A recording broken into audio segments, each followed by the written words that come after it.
ఉన్నటువంటి SC ST BC minority Telangana భావి భారత పౌరులను బతకడానికి కాక బలమైన ఆహారం తినిపియాలని ప్రభుత్వం ఉప ముఖ్యమంత్రి బట్టి విక్రమార్క గారు, కేబినెట్ మంత్రులు, శాసనసభ్యులు లేదా ఐఏఎస్ ఐపీఎస్ అధికారులందరూ కూడా ఒక ఆలోచన కలిగి ఈరోజు తెలంగాణ వ్యాప్తంగా ప్రభుత్వ హాస్టళ్లలో చదువుతున్న 8 లక్షల మంది విద్యార్థులకు ఆరోగ్యకరమైన డైట్ ఉండాలని 40% ఛార్జీలను పెంచి డైట్ను కూడా యశోధర లేదా నేమ్స్, కిమ్స్, ఇతర హాస్పిటల్లో డైటీషియన్ ద్వారా బతకడానికి కాకుండా బలంగా పౌష్టిక ఆహారం ఉండాలని ఒక లిస్టు తెప్పించి ఆ యొక్క లిస్టు ప్రకారంగా ఈ అందరికీ కూడా ఆరోగ్యంగా ఉండాలనేటువంటి దాని మీద ఈరోజు డైట్ ప్లాన్ని ఇలా మనం అన్ని జిల్లాల్లో ప్రారంభించుకుంటా ఉన్నాం. గౌరవ ముఖ్యమంత్రి గారు ఇక్కడ రావాల్సి ఉండే కానీ వారు ఢిల్లీ నుంచి చిలుకూరులో ఉన్నటువంటి ఇంకొక పాఠశాలకు వెళ్ళినారు. మీ అందరికీ శుభాకాంక్షలు చెప్పమని చెప్పినారు. ఉప ముఖ్యమంత్రి గారు మధ్యకి వెళ్ళినారు, వారు కూడా మళ్ళొక్కసారి వస్తారు, మీ అందరికీ శుభాకాంక్షలు చెప్పన్నారు. మిగతా కేబినెట్ మంత్రులంతా కూడా మీ అందరికీ దీవెనలు ఇచ్చినారు. ఇవాళ ఒకటే మాట, ప్రభుత్వం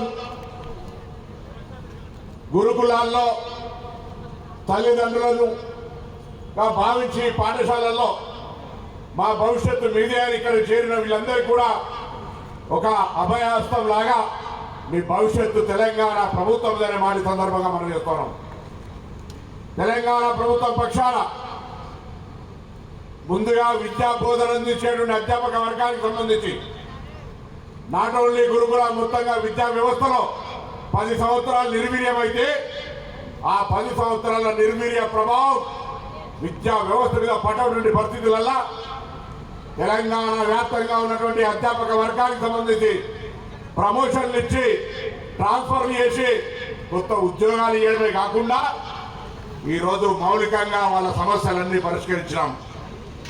అది మోడల్ స్కూల్స్ కావచ్చు, గురుకులాలు కావచ్చు, ప్రైమరీ స్కూల్స్ కావచ్చు, హాస్టల్స్ కావచ్చు, అందరికీ సంబంధించి అధ్యాపక వర్గ అసహనాన్ని తొలగించి సరి అయిన విద్యా బోధన అందించే బాధ్యత మీద ఎక్కడైనా నిర్లక్ష్యం జరిగితే ప్రభుత్వం ఊరుకోదు అనేటువంటి మాట ముందుగా టీచింగ్ ప్యాటర్న్ సరి చేసినాం.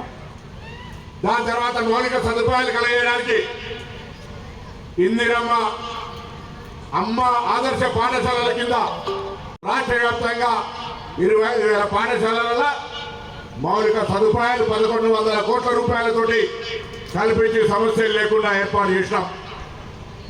దాంతో పాటుగా ఈరోజు మీ అందరూ కూడా పాఠశాల ప్రారంభంలోది పుస్తకాలు, డ్రెస్సులు ఇచ్చేయడంతో పాటుగా మారుతున్న కాలానికి అనుగుణంగా సాంకేతికమైనటువంటి మార్పులు తీసుకొచ్చే కార్యక్రమం జరుగుతూ ఉంది.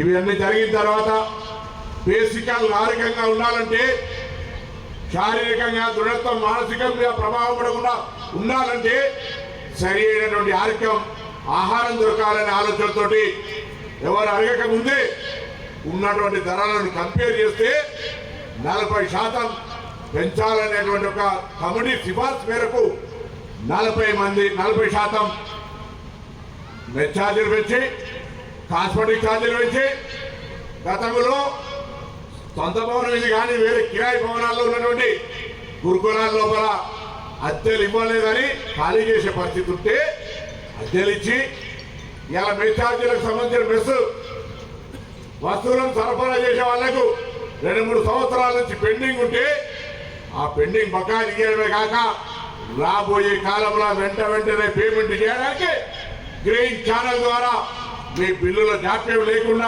నాణ్యమైనటువంటి సరఫరా వస్తువుల్ని ఇచ్చే విధంగా చర్యలు తీసుకుంటా ఉన్నాం.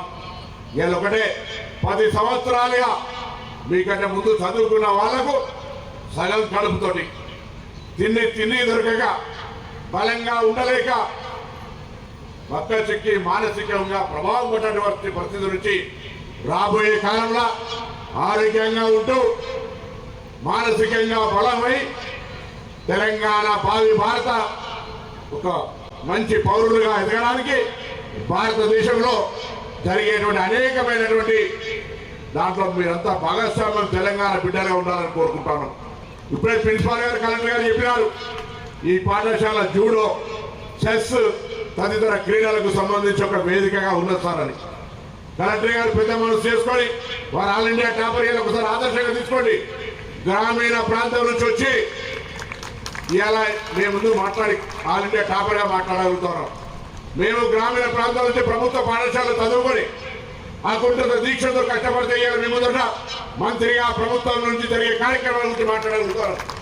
కష్టపడింది ఎవరు కూడా ఎక్కడ ఉన్నత స్థానాలు అధిరోహించే అవకాశం లేదు. ముఖ్యమంత్రి గారు కూడా ప్రభుత్వ పాఠశాలనే ఇవాళ తెలంగాణ రాష్ట్ర పబ్లిక్ సర్వీస్ కమిషన్ చైర్మన్, మొన్నటి దాకా ఉన్న public service commission chairman Burra Venkateshwara గారు, మహేందర్ రెడ్డి గారు, ఆర్థిక శాఖ కార్యదర్శి రామకృష్ణరావు గారు అందరూ కూడా ఈరోజు ఇటువంటి గురుకులాల నుంచి వచ్చినటువంటి ఉత్పత్తి ప్రొడక్ట్ అనే వాటి సందర్భంగా మనం చెప్తామంటే మనం తక్కువ చేసి చూడద్దు. ఇవాళ ఈ ఎక్సలెన్సెస్ పాఠశాలలు ఆనాడు కాంగ్రెస్ ప్రభుత్వం నాడు పెట్టినాం. ఇవాళ ఈ 7 టాప్ ర్యాంకింగ్ లో అయితే నవరత్న కంపెనీలు భారతదేశంలో ఇండస్ట్రియల్ గా ఆనాడు నెహ్రూ గారు ఆలోచన జరిగిన ఇవాళ ఈ స్కూల్స్ కూడా తెలంగాణ నిర్మాణంలో మరింతగా భాగస్వామ్యం తీసుకోవాలి.